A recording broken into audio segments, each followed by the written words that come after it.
Pada tahun ini jemaah haji dihadapkan dengan cuaca yang cukup ekstrim di Arab Saudi. Suhu yang sangat tinggi mencapai lebih dari 50 derajat Celcius membuat para jemaah haji beresiko mengalami heat stroke.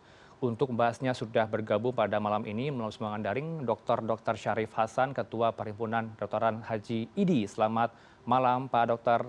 Syarif. Sehat selalu Selamat Anda. malam, Pak. Sehat selalu, dokter. Terima Alhamdulillah kasih sehat. sudah meluangkan waktu di malam Ya, ini bersama kami di Newsroom. Bisa dijelaskan mungkin ke publik, Pak Dokter, apa itu heat stroke lebih lengkapnya? Seperti apa? ya. Heat stroke itu suatu serangan panas yang mendadak yang diakibatkan tidak tertoleransinya suhu tubuh, biasanya di atas 40 derajat Celcius, dan menyerang pada orang-orang yang mempunyai aktivitas yang tinggi di cuaca panas dan membahayakan secara medis sehingga perlu pertolongan segera. Mungkin itu. Gejalanya apa, Pak? Jika seseorang Ya, gejala terdeteksi heat heat stroke stroke? yang paling yang paling ringan itu adalah biasanya dia tidak mudah berkeringat, kemudian dia mulai sakit kepala, bingung atau disorientasi, sampai pada pingsan, sampai dia kondisi yang terberat, dia mengalami koma, bahkan mengalami kematian akibat kerusakan organ, baik itu dalam saraf pusat maupun pada ginjalnya. Itu serangan-serangan yang umum terjadi. Baik, ini kepada semua usia saja atau bagaimana Pak? Ada kalau golongan tertentu yang mungkin lebih riskan terkena dengan heat stroke ini, seperti lansia mungkin atau bagaimana? Ya, Hmm. lansia adalah yang paling rentan, kemudian bayi yang paling mungkin. Sehingga pada jemaah haji di mana lansianya sebanyak 45% dari total jemaah haji, ini sangat berisiko terjadinya heat stroke di tengah aktivitas yang begitu tinggi dan padat. Faktor utamanya apa, Pak Dokter? Apakah faktor kelelahan yang membuat mereka rentan terhadap heat stroke atau bagaimana? Ya, selain komorbiditas yang dibawa oleh jemaah haji kita, terutama pada lansia, penyakit-penyakit degeneratif, penyakit sistemik seperti dia tekanan darah tinggi, kemudian diabetes, penyakit paru dan sebagainya, dan juga kasus-kasus demensia, itu juga sangat memungkinkan untuk terjadinya serangan heat stroke, di mana aktivitas kelelahan menjadi faktor pencetus terjadinya stroke ini, terjadinya manifestasi yang lebih kompleks. Sehingga perlu ada kewaspadaan bagaimana mereka mengantisipasi ini. Baik, ada tidak kemungkinan besar mereka yang punya riwayat khusus penyakit, Pak Dokter, mungkin serangan jantung, kemudian asma atau segala macamnya, ada riwayat tertentu yang mereka punyai, ini berpeluang besar terkena heat stroke?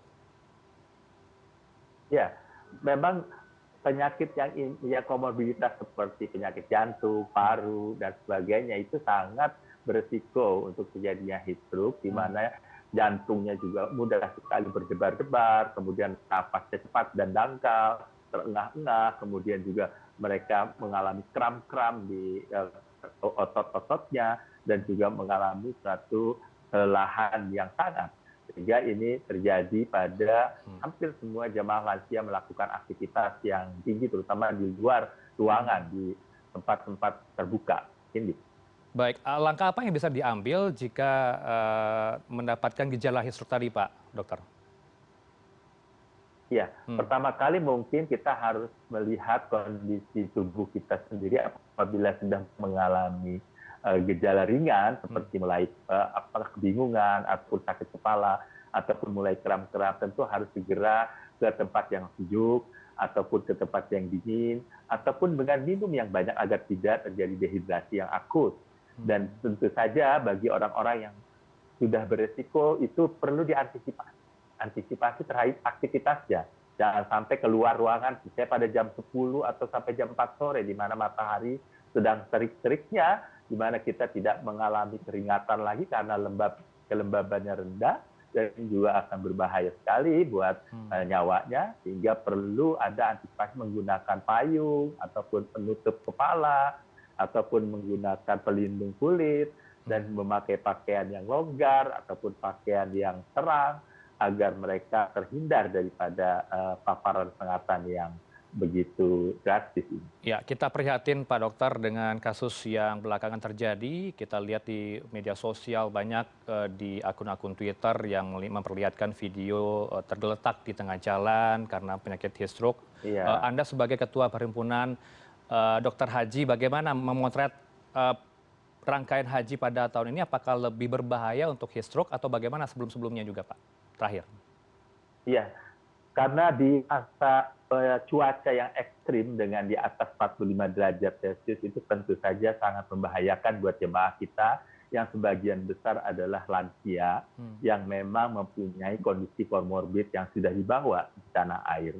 Tentu saja keprihatinan kita terkait dengan pengiriman jemaah haji dengan berisiko ini perlu diantisipasi dengan upaya-upaya preventifnya yang harus lebih diprediksi. Artinya secara perencanaannya agar tidak terjadi heat stroke, tentu ada upaya-upaya bagaimana mengatur pola aktivitas jemaah kita, misalnya pada saat melakukan melempar jumroh, pada saat waktunya tidak terjadi sengatan matahari yang langsung, dan saat ini memang sudah dilakukan, tapi upaya-upaya preventif terkait dengan peningkatan daya imunnya, daya tahannya, kardiorespirasi maupun muskuloskeletalnya harus diupayakan sejak di tanah air. Sehingga pada saat sudah berangkat, diharapkan tingkat kemampuan endurance-nya ini lebih meningkat. Itu yang kami harapkan. Dan kalau sudah terjadi pengiriman seperti ini, tentu tindakan-tindakan yang sifatnya lebih kuratif harus segera dilakukan dengan memanfaatkan sumber daya alam yang ada atau fasilitas yang ada ini agar terhindar. Misalnya menggunakan fasilitas kesehatan yang ada di sekitarnya. Jadi tidak menuju KKHI yang jauh, tapi carilah tempat pelayanan fasilitas kesehatan terdekat agar bisa terhindar dari serangan yang lebih mematikan. Misalnya dengan upaya-upaya pendinginan daripada tubuhnya, sehingga upaya mengurangi dehidrasinya dan memulihkan kesadarannya itu pada fasilitas kesehatan yang terdekat. Barangkali itu yang perlu dilakukan apabila sudah terjadi serangan heat stroke di Saudi. Mungkin itu, Pak. Baik, langkah mitigasi dan juga pencegahan sudah dilakukan tentunya Pak ya. Harus juga wajib banyak minum air Ya, putih di sana karena cuaca panas. Terima kasih Dr. Syarif Hasan Lutfi, Ketua Perhimpunan Kedokteran Haji ID bersama kami di Newsroom. Selamat malam, sehat selalu Anda. selamat malam, Pak. Terima kasih.